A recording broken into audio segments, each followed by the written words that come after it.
Sana nga po totoo lahat ng ito. Sana nga po totoong he fell in love again. He fell in love with me. Pero wala naman pong katotohanan ang lahat ng ito bukod sa nararamdaman ko para sa anak niyo. I fell in love with your son, Ma'am Josephine. Gusto niyang sabihin yon sa ginang. Nagigilty kasi siya. Nakikita niya ang mag-asawa na masaya para sa anak nito, para sa kanila. Dahil naniniwala ang mga ito na totoo silang mag-asawa. Mababait ang dalawa, kaya nakukonsensya siya na niloloko lamang nila ang mga ito. Ano na lamang ang gagawin niya kapag nalaman na ng mga ito ang lahat? Paniguradong wala na siyang mukha na iharap sa mga ito. You help our son to rise again. Ang akala kasi namin ng Daddy Arthur mo ay tuluyan ng magmumukbok ang batang yun sa isang sulok. Lagi lang kasi yan nasa trabaho at dito sa bahay niya. But now, ayan, at may asawa na siyang mag-aasikaso sa kanya. Nandiyan ka para sa alagaan ang hunter namin para ipagluto ng pagkain, ipagtimpla ng paborito niyang kape. And of course, to look after him. Magiging payapa na ako ngayong nandiyan ka na sa tabi ng anak ko. Matamis ang ngiti nito sa mga labi. Hindi na rin niya napigilan ang mapangiti ng pilit. Maya-maya ay banayad na buntong hininga ang pinakawalan niya sa ere. Pagkuway nagbawi ng tingin dito. Huwag po kayong mag-alala. Hindi ko naman po pababayaan si Hunter. Nasa tabi niya lang po ako palagi para samahan at damayan siya. Gagawin ko po ang lahat para po mag-isang mabuting asawa sa kanya. Gusto niyang pagtawanan ang kanyang sarili dahil sa mga sinabi niya ngayon. Pero sa kabilang banda, may kilig pa rin naman siyang nararamdaman sa kaibuturan niya. Sa mga sandaling yun, muling ngumiti si Josephine. Pagkuway, tumayo sa pwesto nito. Naglakad ito palapit kay Mabel. Come here, Iha. I want to hug you. Hinawakan ito sa kamay ang dalaga upang tulungan na makatayo. Mabilis niyang inilapag sa center table ang hawak na tasa saka kinakabahang tiningnan ang babae. I'm so happy right now. Oh, thank you Mabel anak. Naiilang man dahil sa mahigpit na yakap sa kanya ni Josephine, wala na siyang nagawa kung hindi gumanti din ng yakap dito. By the way, I want to meet your parents. Maya-maya ay saad nito. Nang humiwalay sa dalaga, bahagya pa siyang napalunok ng kanyang laway dahil sa kabang biglang nabuhay sa dibdib niya. Honey, are you not sleepy? Sabay pang napalingon ang dalawa sa pintuan ng beranda nang lumabas doon si Arthur. Naglakad itong palapit sa asawa. Han, baka inaantok na itong si Mabel. Ipagpabukas mo ng iba mo pang katanungan. Huwag mo nang kulitin pang batang ito. She needs to rest. You too as well. Ipinulupot nitong braso sa baywang ng asawa. Nahihiya namang ngumiti si Mabel sa mag-asawa. O Hunter, iho! Nang lumabas na rin sa beranda ang binata. Goon, dalhin mo na itong asawa mo sa kwarto niyo. Magpahinga na kayo. Alang Josephine sa anak na malapad pa rin ang ngiti sa mga labi. Yeah, ma'am. That's why I came here para sunduin ang asawa ko. Naglakad na rin ito palapit sa kanya. Wow, asawa ko. Ang sarap naman sa pandinig. Parang totoo. Sa isip-isip niya, hindi na niya napigilan ang mapangiti ng matamis habang nakatingin sa binata. Nang magtama ang mga mata nila, bigla ring nawala ang ngiti niya. Let's go, love. Are you tired? Ipinaropot din ni Hunter ang braso nito sa baywang ni Mabel. Nagugulat at naiilang pa rin ang dalaga kapag nagkakadikit sila ng binata. Lalo na kapag hinahawakan siya nito. Kagaya na lamang ngayon, parang gusto niyang magtatakbo palayo rito para pakawalan ang kilig na nararamdaman niya. Parang sasabog na naman kasi ang puso niya. At nanghihina na naman ang mga tuhod at kalamnan niya. Nang maramdaman niyang masuyong pinisil ni Hunter ang kanyang bewang, Wala sa sariling napahawak siya sa damit nito. Sa tagiliran, napatingin naman sa kanya ang binata. Sorry po sir, mahinang bulong niya rito. At muling napabitaw kasabay ng pag-iwas niya ng tingin dito. Go on, pumasok na kayo sa kwarto niyo, saad ni Josephine sa dalawa. Saglit na pinakawala ni Hunter ang bewang ni Mabel. Lumapit ito sa magulang ito at humalik sa pisngi. Good night, Mom and Dad. Good night. Good night to both of you. Good night po. Pag-aalangan pa siyang lumapit sa mag-asawa para humalik din sa pisngi ng mga ito. Good night, Iha. Good night. We'll talk again tomorrow, okay? Nakangiting saad ni Josephine. Tumango na lamang siya rito. Maya-maya ay muli siyang hinawakan ni Hunter sa kanyang bewang at iginaya na siya papasok sa pintuan ng beranda. Magkaagapay silang naglakad upang tunguhin ang silid nito. Pagkabukas pa lamang ni Hunter sa kwarto niya, ay kaagad nitong inalis ang kamay sa bewang ni Mabel. Kinakabahan na lumingon si Mabel sa binata. Sir, pwede naman pong sa kabilang kwarto na lang po ako matulog. Anya na hindi pa makatingin ng diretso rito. Yeah, and tomorrow morning, my parents will find out that you sleep in the other room while I sleep here alone. Nagpakawala siya ng malalim na buntong hininga. Bagkuway, inilibot ang paningin sa buong paligid ng silid. Ilang beses na siyang nakapasok doon para maglinis pero parang pakiramdam niya, kakaiba ngayon ang kwartong yun. O baka naman, ang pakiramdam lang niya na ibang ito ngayon. You can sleep on the couch. Napatingin siya rito. Maya-maya ay napatingin din siya sa sopa. Okay lang. Malaki rin naman ang sopa niya sa isip-isip niya. Saka ngumiti rito. Okay lang po ba sir? Saad niya. Maya-maya ay hahakbang na sana siya upang pumasok sa banyo. Pero nagkasabay naman silang dalawa. I'm sorry po sir. Sige po kayo muna. No, you go first. Pero sir, seryosong mukha at matalim ang tinging ipinukol nito sa kanya. Wala sa sariling napatungo na lamang siya upang mag-iwas ng tingin dito. Okay po sir, saad na lamang niya at naglakad na upang tunguhin ang banyo. Maayos na ang pagkakahiga niya sa sopa habang nakatitig lamang sa puting kisame. Kanina pa niya sinusubukang pakalmahin ang kanyang puso mula sa pagkabugnyon ng malakas pero hindi niya alam kung paano yung gagawin. Maisip niya na lamang kasi ang binata pati ang pagsasama nila ngayon sa silid na yun. Mas lalong nagririgo dun ang kanyang puso. Muli siyang nagpakawala ng malalim na buntong hininga. Pagkuway, ipinatong niya ang mga palad sa ibabaw ng kanyang dibdib. Nasa na kayang lalaking yun? Tanong niya sa isipan. Maya-maya'y napalingon siya sa malaking wall clock na nakasabit sa pader. 10:30 na ng gabi. Tahimik na ang buong kabahayan. Panigurado siyang nagpapahinga na rin sa kabilang kwarto ang mag-asawang Josephine at Arthur.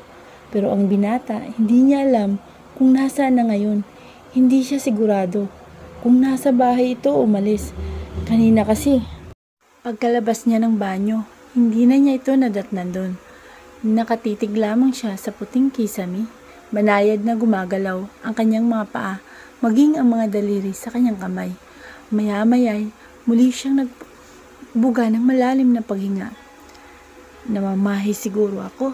Kumilos siya patagilid. Anong oras na pero hindi pa rin siya makaramdam ng antok. Kung nasa bahay nila siya ngayon, panigurado. Siyang pati ang puwet niya humihilik na rin. Muli siyang kumilos sa kanyang pwesto. Tumagilid, tumihaya. Tumagilid paulit-ulit na lamang niyang ginawa yun sa loob ng halos ng oras. Pero hindi pa rin siya dinadalaw ng kanyang antok. Mabel, inis na saad niya, saka umupo sa sopa. Bakit ayaw pa akong dalawin ng antok? Tanong niya sa sarili.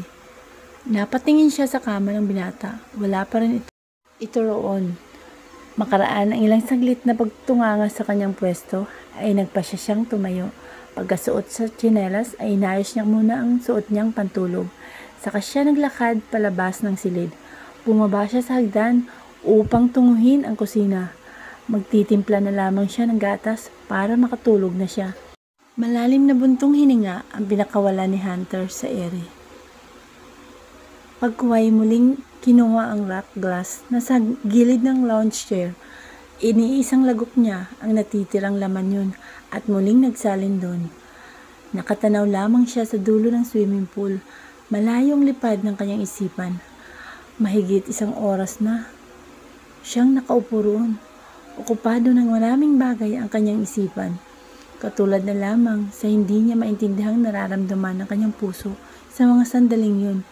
Ewan, pero kapag sasagi sa isipan niyang dalaga, parang may kakaibang pumipitik sa kaibuturan niya. He can't explain the feeling. Muli siyang humugot ng malalim na paghinga. Saglit niya iyong inipon sa kanyang dibdib bago pinakawalan sa ere. Maya-maya'y tumayo na siya sa kanyang pwesto. Bit-bit ang baso, maging ang bote ng Alfonso ay naglakad na siya paalis sa swimming pool area at tinungo ang main door. Akala ko ba magtitimpla ka lang ng gatas mo, Mabel? Pero bakit ngayon may hawak ka ng platito na may lamang cake? Tanong niya sa sarili habang nakatitig sa pagkain. Mabilis siyang nagpakawala ng malalim na paghinga. Busog pa naman siya pero parang bigla siyang nagkikrave ng cake kaya nagbukas siya sa refrigerator. Gusto ko lang tikman nakangiting saad niya rin sa sarili. Kaunti lang naman. Inilapag niya yon sa kitchen counter. Kumuha siya ng baso sa lagayan at malamig na tubig at nagsalin doon. Muli niyang ibinalik sa loob ng refrigerator ang pitchel. Ibabalik na rin sana niya ang cake sa loob niyon. Pero biglang may nahulog na kapiraso. Nang maisarado ang pinto ng refrigerator ay kagad siyang naghagilap ng tissue na ipapamuna sa marmol na sahig. Tahimik na pumasok si Hunter sa loob ng dining. Isang ilaw lamang ang nakabukas doon kaya medyo malamlam ang buong paligid ng kusina. Pagkalapit nito sa kitchen counter ay biglang nangunot ang noo nito nang makita roon ang pagkain. Saglit nitong inilibot ang paningin sa paligid. Wala namang tao, banayad itong nagpakawala ng buntong hininga. Saka inilapag sa ibabaw ng counter ang baso at bote ng alak. Naiinis at napapailing na lang siya. Yun pa naman ang pinakaayaw niya. Ang may maiwang pagkain sa labas. Ayan, malinis ka na.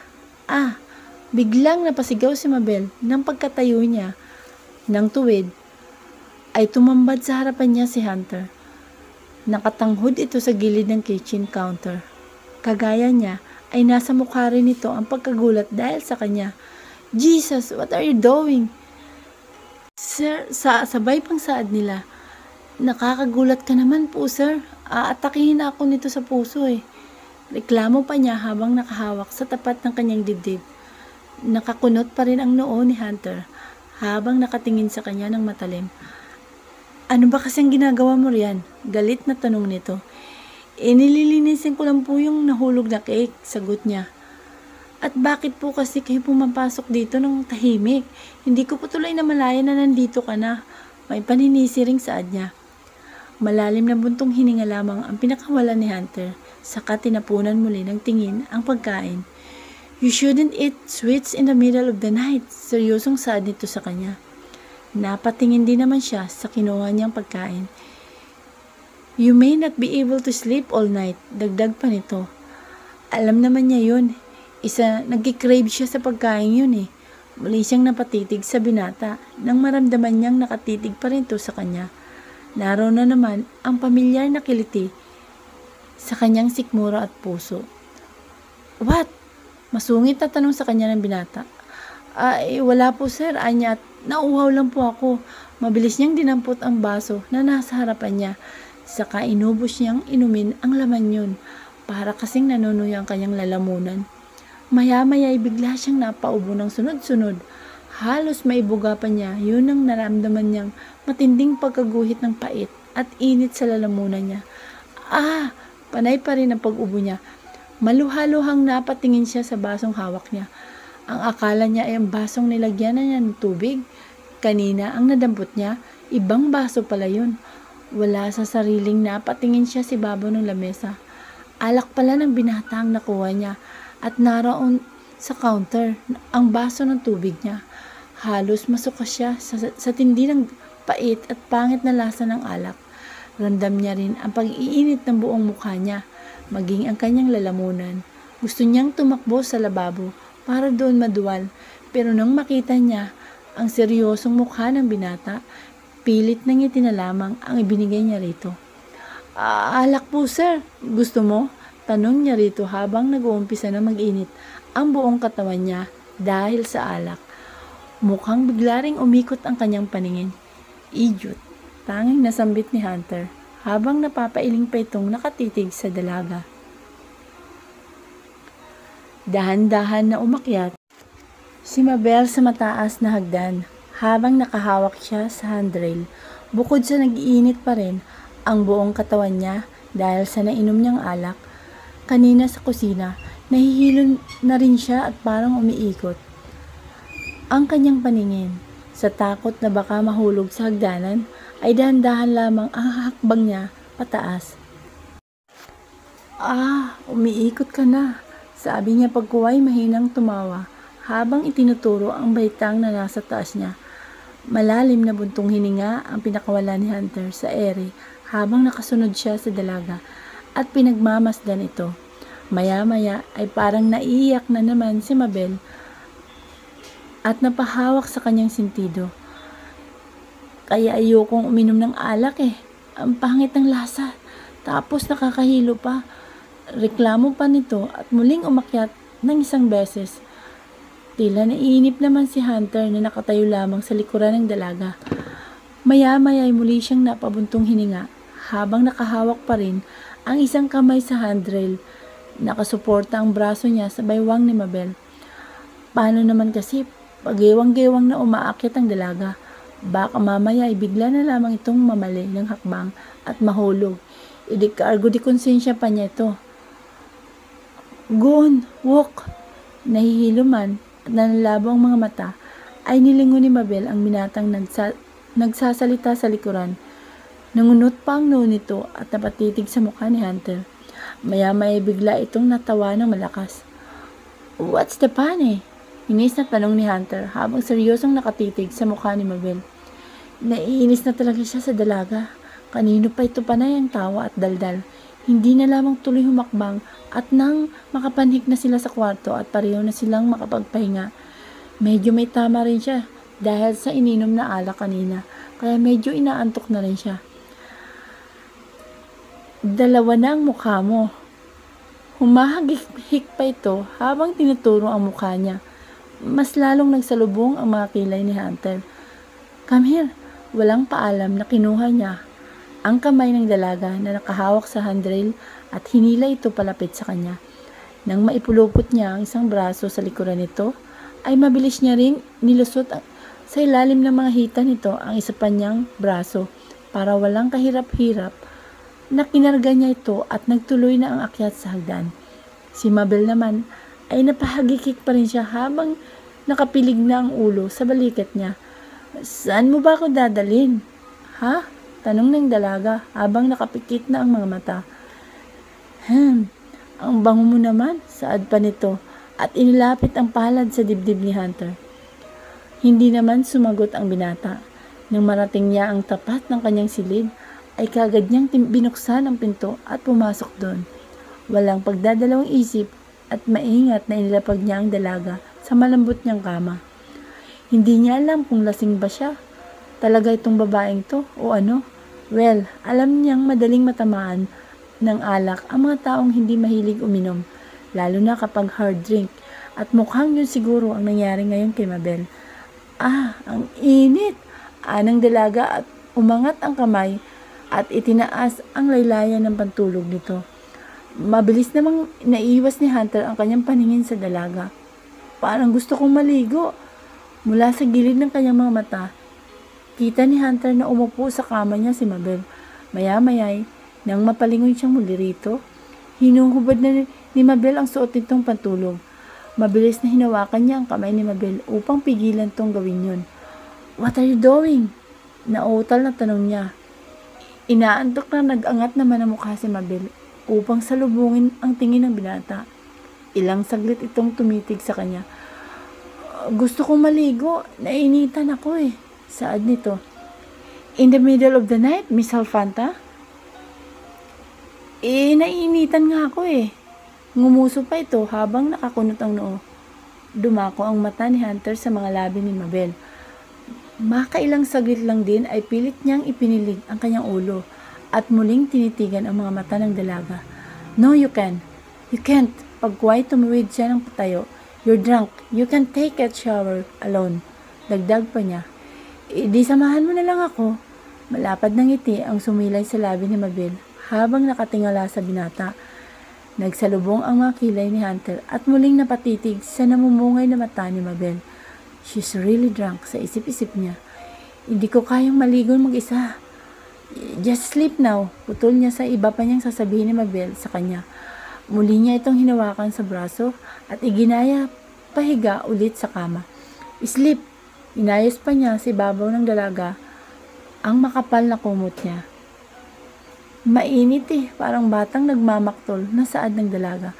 Behave, Miss Alfanta, saway niya nang tatanggalin sana ni Mabel ang kumot at umakto itong babangon na naman. Pero, Mabel, tiimbagang at nagtitimping sambit niya sa pangalan ng dalaga. Pawala pa siya ng malalim na buntong hininga. God, sa tanang buhay niya, hindi pa siya nakakapag-alaga ng taong lasing. And worse, babae pa. Ngayon lamang ito nangyari sa kanya. Kung alam lang lamang niya na ganito ang malasing ang dalaga, sana hindi niya na lamang inilapag sa kitchen counter ang alak na dala niya kanina. Idi sana wala na siyang problema ngayon. Okay, mahinang sambit na lamang ni Mabel pagkuway umayos na sa pwesto nito. Kinuha pa nito ang isang unan at niyakap yun ng mahigpit. Good night, Hunter, sambit nito. Wala sa sariling napatitig naman si Hunter sa dalagang nakatagilid ngayong patalikod sa kanya habang yakap-yakap ang kanyang unan. Mahinhin pang humihilik. Maya-maya ay napailing na lamang siya at tipid na napangiti. Kinabukasan, alimpungatan si Mabel nang tumama sa mukha niya ang sinag ng araw na nanggagaling sa labas ng bintana. Kahit inaantok pa siya at tinatamad pang kumilos sa kanyang pwesto, dahan-dahan siyang nagmulat ng kanyang mga mata. Nang masilaw siya dahil sa sinag ng araw, muli siyang napapikit ng mariin at naibaling sa kabilang bahagi ng unan ang kanyang ulo. Bahagya pa siyang napadaing nang maramdaman niyang parang may pumitik sa kanyang sentido. Wala sa sariling napamulat siya ng tuluyan. Ngunit gano'n na lamang ang kanyang pagtataka nang mapansing ibang kwarto ang nakita niya. Kunot ang noo na inilibot niya ang kanyang paningin sa buong paligid. Maya-maya ay bigla siyang napabangon at napaupo sa ibabaw ng kama. Nasaan ako? Tanong niya sa sarili. Muli niyang inilibot ang kanyang paningin. Nang makita niya ang picture frame na nasa ibabaw ng bedside table, doon na lamang niya napagtanto kung nasaan siya sa mga sandaling yun at kung sino ang may-ari ng kwartong yun. Wala sa sariling napangiti siya habang nakatitig sa larawan ng binatang si Hunter. Parang pakiramdam niya nakatingin din sa kanyang lalaki. Seryoso rin ang itsura nito kahit nasa larawan pa. Nako, hindi mo man ako ginising, Sir Dodong. Akala ko kung nasan ako, sabi niya at nag-inat-inat na rin. Makaraan lang ang ilang segundo ay muli siyang natigilan at napatingin sa inuupuan niya. Teka, nagtatakang sad niya. Bakit ako napunta rito sa kama? Isa sopa ako nakahiga kagabi ah. Nilingon pa niya ang kinaroroonan ng sopa. Walang tao roon. Biglang nagsalubong ang kanyang mga kilay at inalala ang mga nangyari sa nagdaang gabi. Gano'n na lamang ang panlalaki ng kanyang mga mata nang maalala niya ang mga nangyari. Wala sa sariling napahawak siya sa makapal na kumot na nasa ibabaw ng mga hita niya. Diyos ko, Mabel, anong nangyari sa'yo? Anong nangyari kagabi pagkatapos mong mainom ang alak ni Sir Hunter? Nag-aalalang tanong niya sa sarili at tiningnan ang ayos niya nang mapansing nakasuot na lamang siya ng maayos at walang kakaiba sa katawan. Saka lamang siya napanatag. Pilit niya ring inaalala ang mga nangyari kagabi pagkatapos ng nangyari sa kanila ng binata roon sa kusina. Malalim na buntong hininga ang pinakawalan niya sa ere. Pagkuway, pilit na inire-relax ang sarili. Kalma ka lang, Mabel. Hindi ka nakakapag-isip ng maayos kung matataranta ka riyan. Saad pa niya sa sarili. Pero kahit anong pilit niya na alalahanin ang mga nangyari sa nagdaang gabi, ay wala talaga siyang maalala. Sumasakit na ang kanyang ulo. Naiinis na sinabunutan niya ang kanyang buhok. Ayan na nga bang sinasabi ko sa iyo, Mabel. Huwag kang iinom ng alak kasi hindi mo kaya. Paninirmon niya pa sa sarili. Maya-maya ay naagaw ang kanyang atensyon nang marinig niyang tumunog ang kanyang cellphone. Iginala niya ang kanyang paningin upang hagilapin kung nasaan ang aparato. Nang makita niyang nasa ibabaw pala yun ng center table, nagkukumahog na siyang umalis sa ibabaw ng kama upang kunin ang kanyang cellphone. Kaagad niyang sinagot ang tawag mula sa kabilang linya. Hello? Ate, nasan ka na? Papunta ka ba rito sa ospital? Tanong ni MJ sa kanya. Day off mo naman ngayon, di ba? Saglit na nangunot ang kanyang noo at inilayo sa tapat ng kanyang tenga ang kanyang cellphone upang tingnan ang petsa roon sa screen. Nagulat pa siya na makita niya rin ang oras, 10:00 na pala ng umaga. Oo, pupunta ko riyan maya-maya, sagot niya ay pagkuway. Okay ate, pinatatanong kasi ni nanay kung pupunta ka rito. Sige na, maliligo lang ako. Pupunta na rin ako dyan, maya-maya. Sige ate, mag-iingat ka ha. Kaagad niyang pinatay ang tawag ng kanyang kapatid. Muli pa siyang nagpakawala ng malalim na bunting hininga at namewang. Pero nang maalala niyang binata, nanlaki na naman ang kanyang mga mata at napasinghap pa ng hangin. Hala, Sir Hunter, oh shit. Mabel, bakit kasi napasarap ang tulog mo? Patay talaga ako nito kay Sir Hunter, sambit niya at nagmamadali ng tumakbo palabas ng silid. Ni hindi na nga niya naayos ang kanyang sarili, ang kanyang buhok. Hindi rin siya nakapag-toothbrush at nakapaghilamos sa pagmamadali niya. Nagkukumahog siyang bumaba sa mataas na hagdan. Sir! Sir! Tawag niya sa binata habang papasok siya sa kusina. Bigla siyang napahinto sa gitna ng pintuan. Nang pag-angat ng kanyang mukha ay 3 pares ng mga mata ang sumalubong sa kanya. Nakatingin ang mga ito sa kanya. Mabilis pa sa 4:00 at wala sa sariling napalunok siya ng kanyang laway at ipinagpalipat-lipat ang tingin sa mag-asawang imperial pati sa binata. Good morning, Iha! Nakangiting bati ni Joseph. Come here, Iha, Mabel. Join us. Saan naman ni Arthur? Bakit ba nagkukumahog kang bumaba ng hagdan? Ang batang ito? Oo, kung mapapano ka riyan. Anang ginang, and did I heard you calling your husband, sir? Maya-maya ay makulog ang tanong pa nito habang nakatingin sa kanya ng seryoso. Napatingin siya kay Hunter na ngayon ay nakatingin pa rin sa kanya ng seryoso. Nang tapunan niyang muli ng tingin ang mag-asawa, bigla siyang umiti ng malapad. Hindi po, anya at naglakad ng muli upang tuluyang makapasok sa dining. Ang sabi ko po, langga, na mali lang po siguro kayo ng dinig. Pilit ng ngiti pa rin ang nasa labi na niya. Langga? Ginoo, Mabel. Ambot ni mo, oy. Ang layo-layo ng sir sa langga. Sinong niloloko mo? Sa isip-isip niya. Langga po kasi ang tawag ko sa anak nyo. Dagdag pa niya at tumayo sa gilid ng upuan ni Hunter. Inakbayan pa niya ang binata. Hindi ba langga? Tanong niya rin dito at nginitan din ng ubod ng tamis ang binata nang mag-angat ito ng tingin sa kanya. Lihim pa siyang napalunok ng kanyang laway. Patay, sambit ng isipan niya. Oh, honey, that is the sweetest word I have ever heard in my entire life. Bukod sa I love you mo. Of course, kinikilig na saad ni Josephine. Pagkuway, ipinagsalikop ang mga palad habang nakapatong sa gilid ng lamesa ang mga siko nito. Oh, kinikilig ako sa 2 batang to, mahal ko. Nakangiti naman si Arthur na binalingan ng tingin si Hunter at Mabel. And I love the both of them. Oh, hindi na talaga ako makapaghintay na apo. I'm sure magiging mabuti at responsible kayong magulang sa mga magiging anak nyo. Lalo na ikaw, Mabel, Iha. I'm sure mapapalaki mo ng maayos ang mga anak nyo ni Hunter. Bahagya pa siyang nasamid dahil sa mga sinabi ng ginang. Muling gumuhit ang pilit ng ngiti sa mga labi niya. Sana nga po, sagot na lamang niya. Come here wife, let's eat. Anang Hunter pagkuway tumayo sa pwesto nito. Ipinaghila nito ng upuan si Mabel.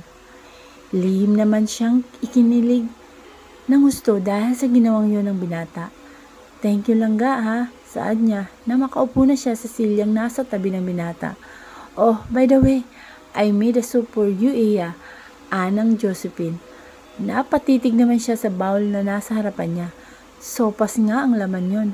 Ang sabi kasi sa akin ng asawa mo, nakainom ka raw ng alak kagabi kaya nalasing ka. Napatingin naman siya sa binata na ngayon ay busy na sa pagkain nito. Pasyensya na po kayo na late po ako ng gising dahil po sa alak kagabi. Hindi ko naman po sinasadyang mainom ang alak ni Hunter. Mahina po kasi ako sa alcoholic drinks kaya po nalasing ako agad sa isang baso lang. Pagpapaliwanag niya sa mag-asawa. Nakakahiya naman kasi baka kung ano pang isipin ng mga ito.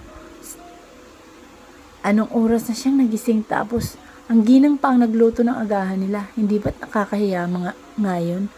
No worries, Iha. You don't have to apologize. That's okay. Anang Josephine. Tipid ng ngiti ang muli niyang ibinigay sa mag-asawa. Go on, Iha. Eat your breakfast. Tura naman ni Arthur. Pagkapasok niya sa silid ni Hunter, ay tumikim siya upang agawin ang atensyon nito mula sa mga papel na binabasa nito. Nakaupo ito sa swivel chair na nasa tapat ng lamesang nasa sulok ng silid nito. Naglakad siya palapit sa pwesto ng binata. Sir, yeah, tipid na sagot ni Hunter habang hindi pa rin ito inaalis ang paningin sa binabasang papel. Muli siyang nagpakawala ng malalim na buntong hininga upang tanggalin ang kaba sa dibdib niya. Pasensya na po sa nangyari kanina. Pasensya po kung nalate po ako ng gising at it's not a problem. Sagot nito dahilan upang maputol siya sa kanyang mga sasabihin pa. Pangiti naman siya saglit. Sir, yes. Tila naiinis na sagot nito sa kanya. Pero kagaya kanina ay hindi pa rin ito nag-angat na mukha.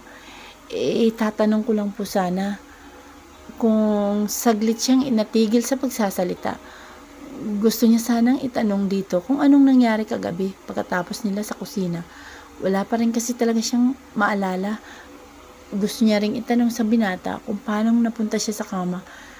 Gayong nasa sopa naman ang pwesto niya. Pero baka naman magalit sa kanyang lalaki kung itatanong niya pa yun. Kunot ang noon nag-angat na mukha si Hunter nang hindi na magsalita si Mabel. What? Tanong nito. Wala na lang po sir, anya at ngumiti rito. Bumuntang hininga naman ang binata at muling binalik ang atensyon sa ginagawa nito.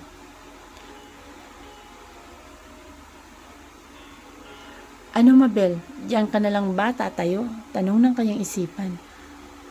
Nang hindi pa rin siya umalis sa tapat ng lamesa ng binata, gusto ko lang talaga itanong sa kanya kung anong nangyari kagabi. Saad ulit ng isipan niya. Sir, what? Pagalit na tanong ni Hunter.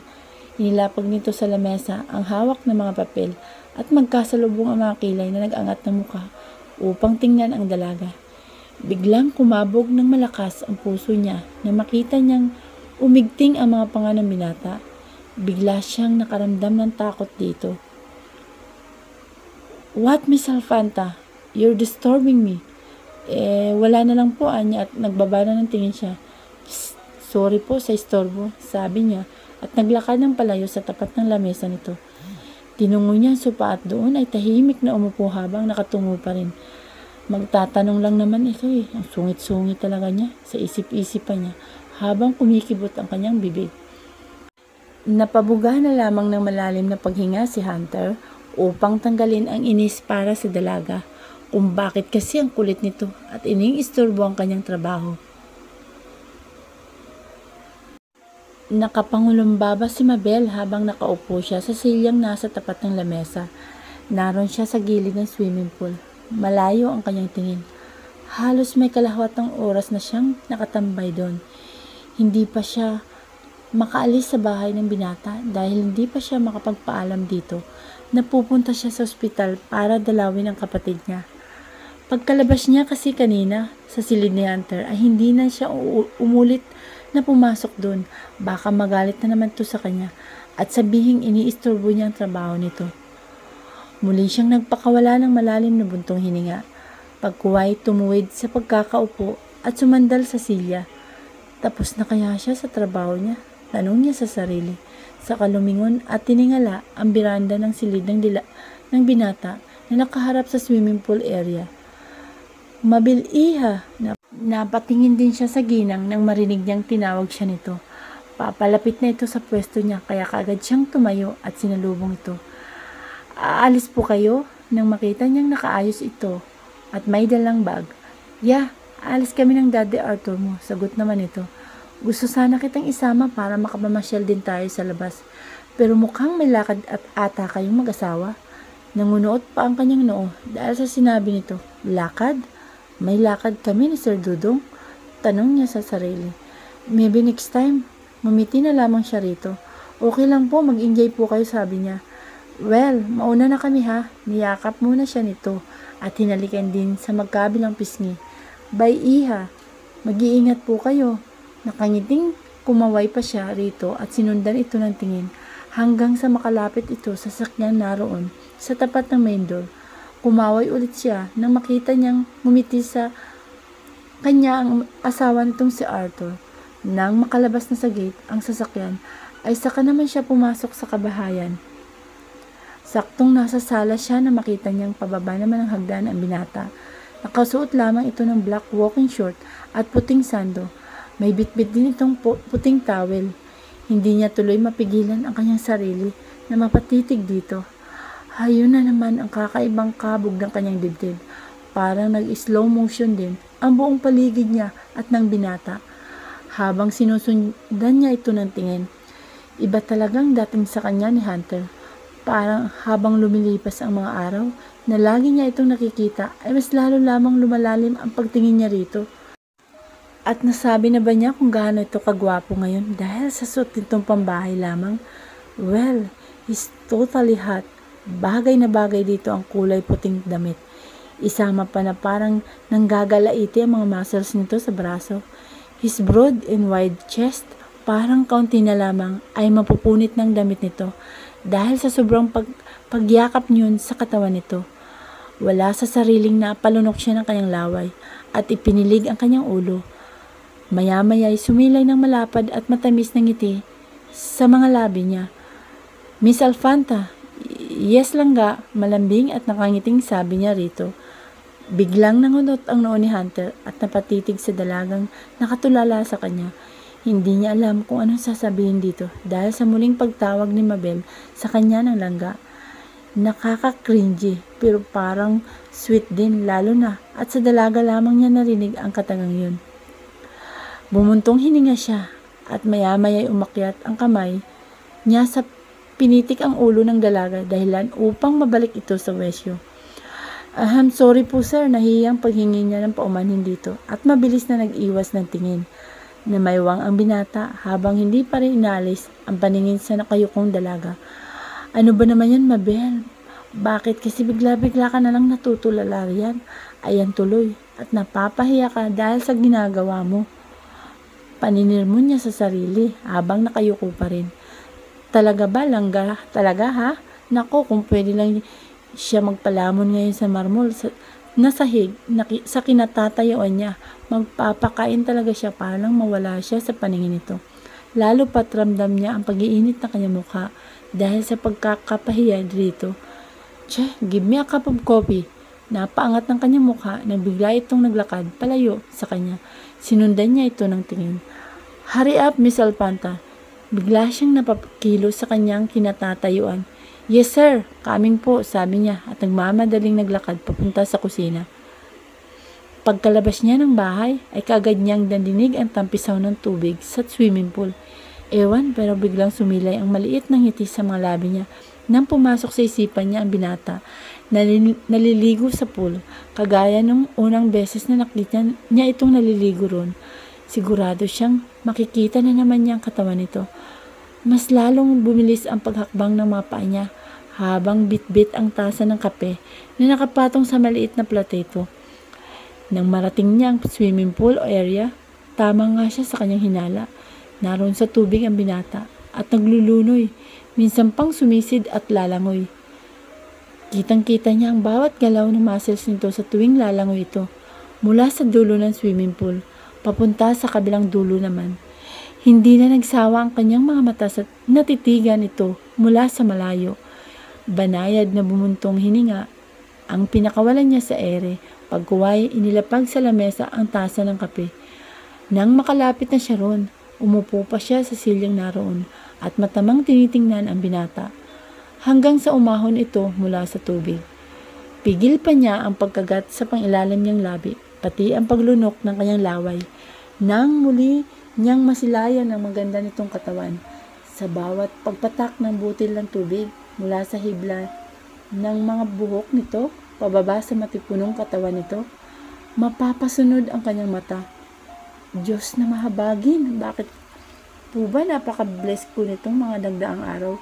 Pati po ngayong umaga, tanong ng kanyang isipan, habang nakatulala na naman sa binata.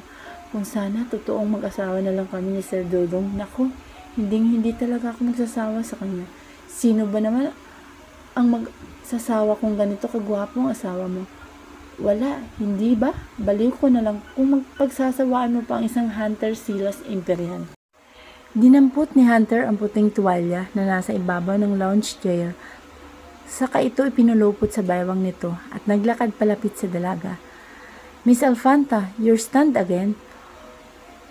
Okay lang, ipinatong pa niya sa gilid ng lamesa ang kanyang mga siko at inilagay sa mga palad niya ang kanyang baba habang nakatingala siya sa binata. Napapailing na lamang si Hunter. Ewan, kung mainis ba siya dahil sa nangyayari sa dalaga simula pa kanina. But he found her cute kapag nahuhuli niya itong nakatitig sa kanya habang nakangiti. Walang imik na kinuha na lamang ni Hunter ang tasa ng kape na nasa harapan ni Mabel. Saka naglakad papunta sa lounge chair na nasa gilid ng tubig. Doon siya pumwesto. Maya-maya nang mag-ring ang cellphone niyang naroon din nakapatong, inilapag niya ang hawak na tasa at dinampot ang aparato. Muli siyang tumayo sa kanyang pwesto at nakapamewang na sinagot niya ang tawag mula sa opisina niya. Yes, Mimi. Sir, naisin ko na po sa email niyo ang business proposal na ipinadala ni Mr. Zamora. Nag-usap na raw po kayo sa cancel ng meeting niyo tomorrow dahil sa out-of-town meeting niya. Yeah, thank you. And by the way, Sir Hunter, nandito rin po sa office niyo si Sir Asmon. He wanted to talk to you raw po. Wala raw po kasi kayo sa hotel kaya nandito po siya ngayon. Habol pa nito.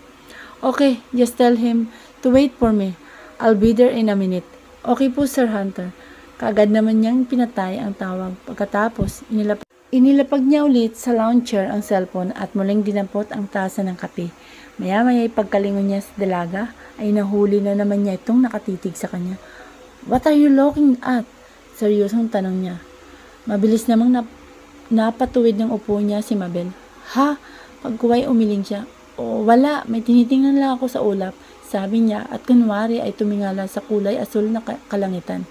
Seryosong tumingala rin naman si Hunter habang hawak-hawak pa nito ang tasa ng kape at ang platito at kutsara. Muling napapangiti ng malapad si Mabel habang nakatitig na naman siya sa matipunong katawan ng binata. Ang ganda kasi ng tanawin mukhang masarap. Nangunot ang noo nito. What? Kung masarap ba ang kape na tinimpla ko sa'yo? Langga. Pagguway tanong niya rito at mabilis na nag-iwas ng tingin. Crazy. Tanging nasambit na lamang ni Hunter. Pagguway naglakad na paalis doon. Pero maya-maya ay napalingon itong muli sa kinarurunan ni Mabel. Napangiti pa ito kasabay ng pagpapakawala ng malalim na buntong hininga. At muling ipinagpatuloy ang paglalakad. Sir Hunter, dahan-dahan niyang binuksan ang pinto ng silid ng binata at sumilip sa siwang yun. Sir, muling tawag niya rito, pero kagaya kanina ay hindi naman sumagot sa kanya si Hunter. Nang dumako ang kanyang tingin sa nakapinig na pintuan ng banyo, ay doon niya narinig ang lagaslas ng tubig. Ah, naliligo pa pala siya, sabi niya sa sarili. Saka nagpa siya nang pumasok ng tuluyan. Naglakad siya palapit sa bedside ng table. Inilapag niya sa ibabaw niyon ang bitbit niyang cellphone nito na naiwan sa swimming pool area kanina. Tatalikod na sana siya para muling lumabas sa kwartong yun. Nang mapansin naman niyang medyo magulo ang higa nito, hindi niya pala yun naayos kanina bago siya lumabas doon. Sorry naman, ang sungit kasi ng amo ko kanina kaya hindi ko nagawa itong na maayos. Kausap niya sa sarili, saka inayos na rin yun. Habang abala sa pag-ayos ng unan sa gilid ng headboard, bigla na namang bumukas ang pinto ng banyo. Napatingin siya ron, ngunit ganun na lang ang panlalaki ng kanyang mga mata nang makita niya ang binata na hubot-hubad na lumabas dun. Bigla siyang napasigaw ng malakas at mabilis na itinakip sa mukha niya ang hawak-hawak na unan. Ganon din ang naging reaksyon ni Hunter dahil sa pagkakagulat, taranta at nagmamadali nitong ipinulupot sa bewang ang hawak na tuwalya na ginamit niyang pantuyo sa buhok nito. "Fuck, damn it! What are you doing here?" Galit at pagmumura na tanong ni Hunter matapos ibuhol sa bewang nito ang dulo ng tuwalya. Malakas ang pintig ng puso ni Mabel habang mahigpit niyang yakap-yakap ang unan at nakasubsob pa rin ang kanyang mukha ron. Ramdam na rin niya ang pag-iinit ng kanyang mukha dahil sa hindi inasang makikita niya ron. Diyos na mahabagin, gusto na talaga niyang maglaho sa harapan ng binata dahil sa nakita niya. No, wala siyang nakita. Mabel, ano ka ba naman? Sigaw ng kanyang isipan. Ano ka ba? Maswerte umalas ka ngayong araw na to. Diyos ko, nakita mo ng lahat sa kanya. Paninirmo niyang muli sa sarili. Nag-umpisa na ring manghina ang kanyang mga tuhod at kalamnan habang naglalaro sa isipan niya. Basta, parang pakiramdam niya anumang sandali ay bigla na lamang siyang bubulagta sa marmol na sahig na tinatayo niya sa mga sandaling yun. "I said, what are you doing here, Miss Alfanta?" Galit pa ring tanong ni Hunter pagkuway naglakad palapit sa dalaga. Sorry po sir, hindi niya malaman kung ano ang sasabihin dito. Bigla atang nabuhol ang kanyang dila at hindi siya makapagsalita ng maayos. Wala siyang maapuhap na mga kataga, wala rin siyang lakas ng loob na mag-angat ng mukha upang tingnan ang binata. Diyos mio, makakaya mo bang tingnan ngayon ang lalaking nasa harapan mo habang hubot-hubad? Don't you know how to knock? Pagalit pa ring tanong nito. Ilang saglit siyang nanahimik at hindi umimik. Maya-maya ay dahan-dahan niyang itinanggal ang unan na nasa mukha niya. Alanganing tumingin siya rito. Nakita naman niyang nakatapis na ito ng tuwalya. Magkasalubong na mga kilay ng binata ang bumungad sa kanya na magtagpo ang kanilang mga mata. Mas lalo tuloy na kumabog ang kanyang puso. Hindi niya malaman kung dahil pa rin ba yun sa nakita niyang tsura ng binata kanina o dahil sa nakakatakot na tingin nito ngayon sa kanya. Nagtiimbag ang si Hunter habang matalim pa rin ang tingin nito sa dalaga. Out! Napakislot pa siya ng bahagya dahil sa galit nitong boses. I said out! Opo sir, sorry po. Out! Halos matupi pa ang kanyang mga tuhod nang bigla siyang napahakbang patras. Nanghihina man ang mga tuhod ay pinilit na rin niyang makalabas sa silid na yun. Kaagad niyang isinaradong pinto. Napasandal pa siya sa likod yun habang nakahawak sa tapat ng kanyang dibdib. Ang init-init pa rin ng kanyang mukha habang hindi mawala-wala sa isipan niya ang kanyang mga nakita kanina. Ewan pero biglang sumilay ang malapad na ngiti sa kanyang mga labi. Diyos ko, Mabel, anya habang ipinapaypay sa tapat ng mukha niya ang kanyang mga palad. Sunod-sunod at malalim na buntong hininga ang pinakawalan niya sa ere. Pagkatapos, erase anya sa sarili at naglakad na palayo sa tapat ng silid ng binata.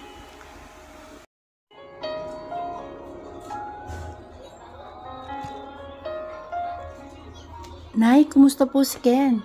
Tanong niya sa kanyang ina nang makapasok siya sa kwartong inuukupan nila para sa kanyang kapatid. Nagmano siya rito nang makalapit na siya. Okay naman anak, sagot nito. Kagabi nga naghanap yun sa iyo pero ang sabi namin ni MJ, may overtime ka raw sa trabaho. Kaya hindi ka na nakapunta rito, dagdag pa nito. Wala sa sariling napabuntong hininga na lamang siya nang malalim dahil sa sinabi ng kanyang ina. Ayaw naman sana niyang magsinungaling dito. Pero humahanap pa talaga siya ng timing kung paano sasabihin sa nanay na ang tungkol sa sitwasyon nila ngayon. Ang tungkol sa bago niyang trabaho sa binata. Tanging si MJ lamang ang may alam sa pamilya nila. Kinuwento niya kasi sa kanyang kapatid ang tungkol sa bagay na yun para kahit papano ay hindi siya mahirapang maglihim tungkol doon. Hindi pa naman siya sanay na naglilihim sa mga ito at sinabi naman sa kanya ng kanyang kapatid na naiintindihan nito kung bakit niya yun ginawa. Para naman daw yun kaligtasan ng kapatid nila. Oo punay, sabi na lamang niya, kumain na po ba kayo? Oo, dumaan si MJ kanina rito bago siya pumasok sa eskwela.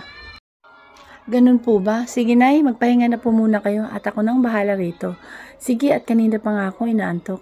Gisingin mo na lang ako kung alis ka na ha. Tumayo sa pwesto nito si Corazon at naglakad papunta sa mahabang sopa. Doon ito humiga para saglit na umidlip. Naglakad naman siya palapit sa single couch at doon siya pumisto. Pero hindi pa man nagiinit ang kanyang puwet doon, ay nakarinig naman siya ng katok mula sa labas ng pinto. Muli siyang tumayo at naglakad palapit doon upang pagbuksan ang tao roon. Asmon, sambit niya ng pagkabukas niya sa pintuan ay ang nakangiting mukha ng binata ang bumungad sa kanya. Anong ginagawa mo rito? Unot ang noo na tanong pa niya. Hi Mabel, salip ay bati nito sa kanya. Pagkuway bahagyang sumilip sa loob ng kwarto. How's your brother? Tanong din ito sa kanya.